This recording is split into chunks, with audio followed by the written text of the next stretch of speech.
Good morning. You're welcome to Plus Sport. It's definitely going to be an exciting moment on the show today. We all know it's several weeks and days to the 2022 Nigerian Football Federation election. And we know on this program we've spoken to two aspirants, and one is joining us right now to talk about his vision and mission for the Nigerian Football Federation election that is taking place in Benin City, September 30th to precise. And we'll be talking to Musa Amadu, who is the former Secretary General of Nigerian Football Federation. Good morning, sir. A very good morning to you, and I'm happy to be on your program this morning. Thank you very much.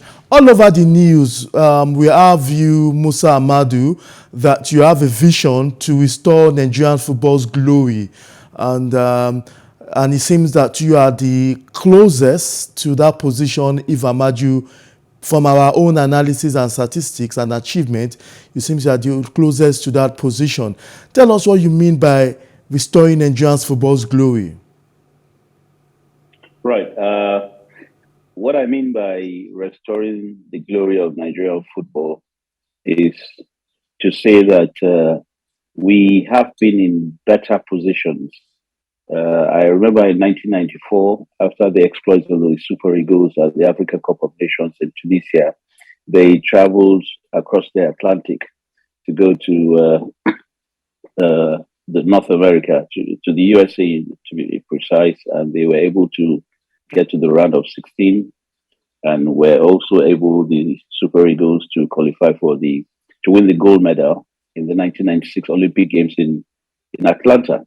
Now, we were ranked during that time as the best country in Africa and number 5 in the world.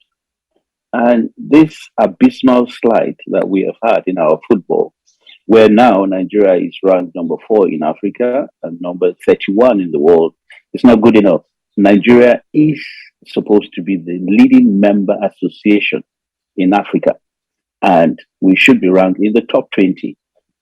And this is a position that is being held by Senegal.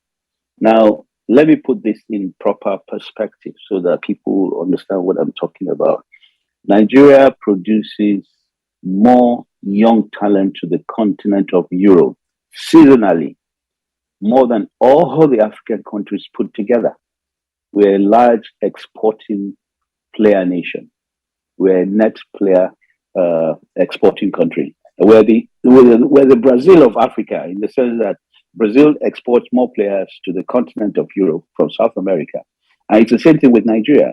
So we really do not have any reason whatsoever not to be the leading member association in Africa and in top 20 in the world. And so the mission that I have is to restore Nigeria's football glory. Even with the women's game, we have slided. We used to be the best country in Africa. All the countries are scared of the Super Falcons. But now the situation is different. We have been complacent. We have allowed other countries to catch up with us. We get beaten regularly now by South Africa. And even countries like Zambia can pip us to the bronze medal in the recently concluded AFCON in Morocco. And we just really need to get it right. We have the talent. We have to restructure our game. We have to ensure that the girls that have played for this country and are becoming surplus to requirement with regard to their age, we need to phase them out and bring in players from the league and younger players that are committed to now taking us to that place where we want to be. So that's what I mean by restoring Nigeria's football glory, and I am confident that if I'm elected the president of the Nigerian Football Federation, we will be able to do that. Now, when I was the General Secretary of the Federation from 2010 to 2015, Nigeria was able to win 13 trophies globally. And one of them is the biggest diadem, which we have not had since 2013, 9 years ago, when Nigeria won the Africa Cup of Nations in South Africa. We played in the Confederations Cup. We played in the World Cup. We got to the round of 16 against France in Brazil. So our girls in 2010 got to the final of the Under-20 World Cup in Germany. And these are the sort of things that we can be doing regularly if we put our structures in place and we do all we can to support the teams the way they should be supported by the federation to bring glory back to our country. Okay, well said. You and some others have been cleared for the election in Benin City. How positive are you? Because we also have former administrators like Sheyi Akinwumi, Shehu Diko, and Ibrahim Guzo. One of those are the popular names, Just calling including me. your name. How positive are you that you win the election? Hello, sir. That we're still speaking with the president, the former Secretary General of the Nigerian Football Federation, Musa Amadu, who is telling us about his vision, how to restore Nigerians football glory to the days that it belonged to. And he analyzed the old glories, like we do call them, in 1994, where the Super Eagles was the first African team in the world after our exploit. He also said that he was in charge those periods as the Secretary General and those periods of Atlanta 96. And he also analyzed and mentioned the... Hello, sir. Okay, we You, are open. I apologize. Someone was calling me. I ought to have put the phone on. Do not disturb. I Okay, apologize. no problem, no problem. Our viewers are happy with you. But now let's not put it. How positive are you that you're going to win the election, knowing that there are other candidates there? Well, in every election, there are other candidates. It's not smooth sailing. Other candidates, of course, credible people, stakeholders that have also contributed their best to Nigerian football, want to be part of the leadership of the federation. I believe, given my pedigree, as the most successful general secretary in the history of Nigerian football, and given the fact that I have skills and competencies and a commitment, you know, backed by integrity, I will be able to deliver on the promises I made. Now, football administration is not rocket science. We're not going to the moon. We're right here in Nigeria. But we need to do the right thing and be committed to ensuring that we bring glory to our country. The moment we try to put any interest apart from the national interest, we will not get it right. And I want to let you know that the way we can do this, we will have a short, medium, and long term plan. And we will work with the state football associations. I have been discussing with them, on a zonal basis. The last meeting I had was actually 1 a.m. this morning here in Abuja.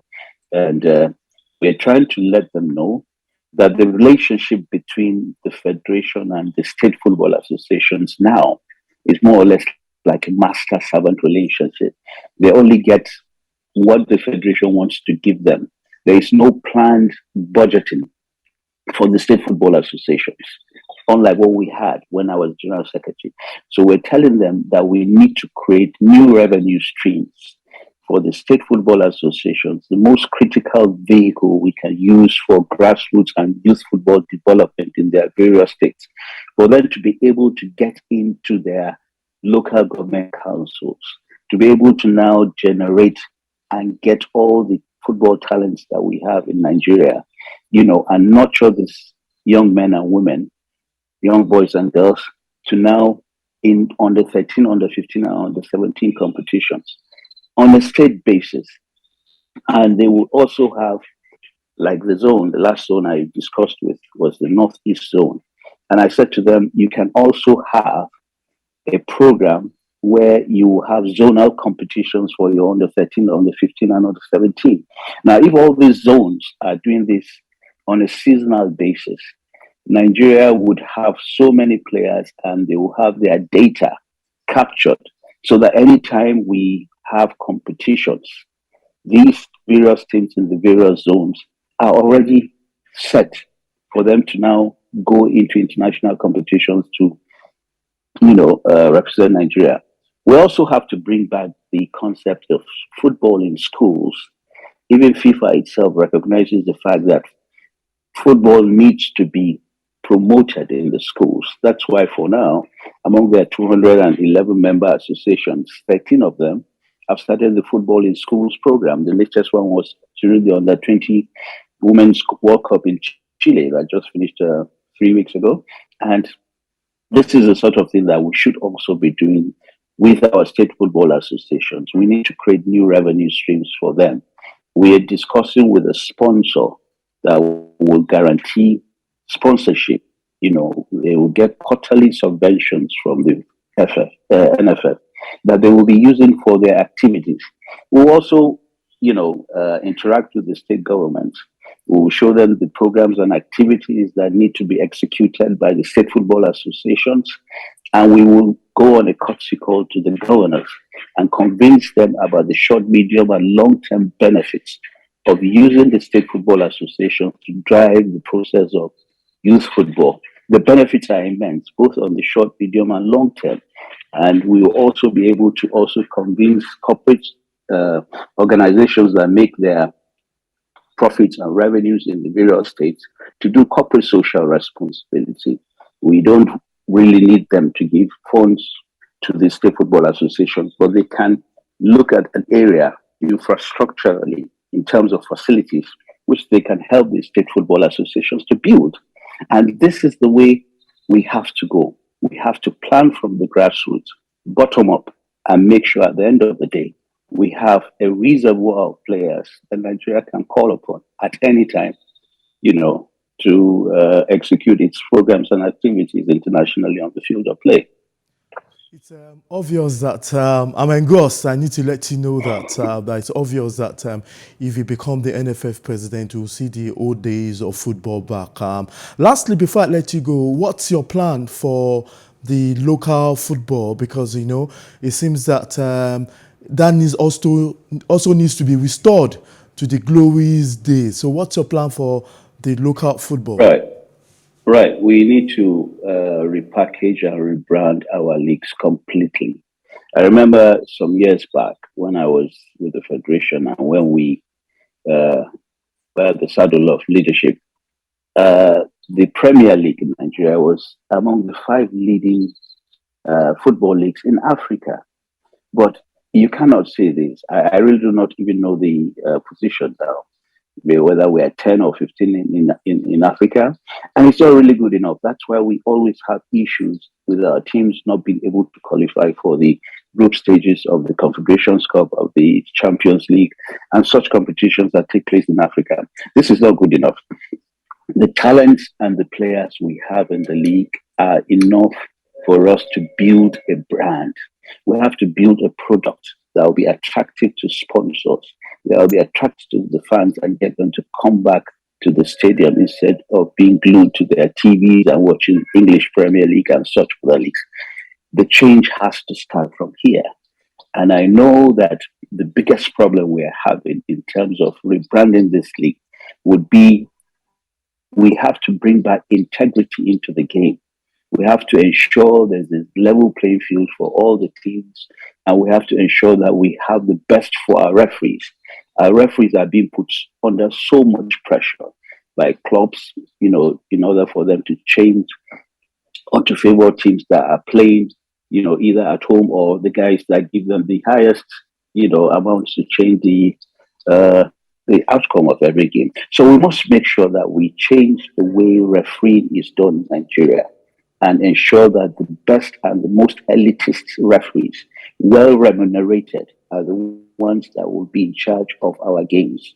We have to ensure that they get well remunerated, not the 35,000 naira they're giving for every game in terms of indemnities. We must make sure they get allowances in the region of 400,000 to 500,000 naira a month. We must also ensure we will get their accommodation, security, insurance, and travel arrangements properly done. And I tell you, if we're able to do that, we will be able to put a brand for the Nigerian Premier League, the Nigerian National League, the Nigerian Women's League, and also the Nationwide League, which is actually the largest amateur league we have in Africa. The talents abound, and we just have to collaborate. Every stakeholder, whether you're a player, a club, an administrator, a referee, the fans, every person. we must cooperate. In fact, even the teams themselves that are playing on the field of play are doing some sort of cooperation to produce a product that will be the envy of all. That's why the packaging in the English Premier League is so good, and that's why everybody is attracted to that good product. And we must benchmark against the best in the world for us to be able to produce what we can offer and get there at the end of the day. And I want to say that our clubs have started well in Africa.